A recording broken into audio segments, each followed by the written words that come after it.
Esentezi miriyooni 38 nizihebwa abahingi abine Misiri emice kandi abarukweterana hamwe barukwenda kutungura omutindo gw'omwani kandi Sheema nemwe omuza district ezine omwani mwingi.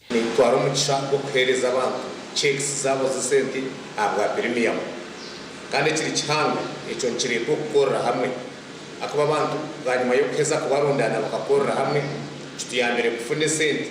Ebina by'abahingi abari hansi y'abanyankore kweterana services abaramu Cyabandara, Nyarweshama, Runyinya hamwe na Rugarama bamwe batungire sente ezirukuhika miliyoni 6.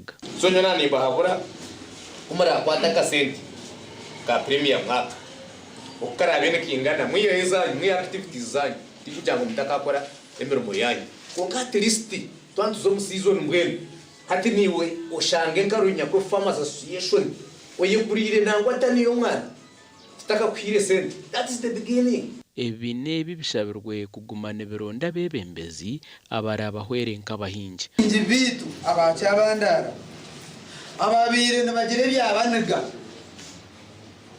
umwana gwabo ubundi bakakuguza kugenda ondore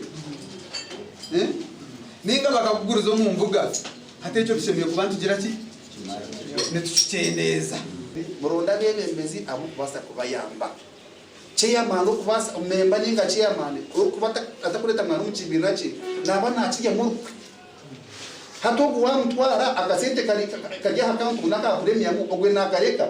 Abanka abahingi baharurengo rwa hansi basindikire konteina zirukuhika 15 ezibahisiza kasimo gashakwa Sheikh Abdulatif.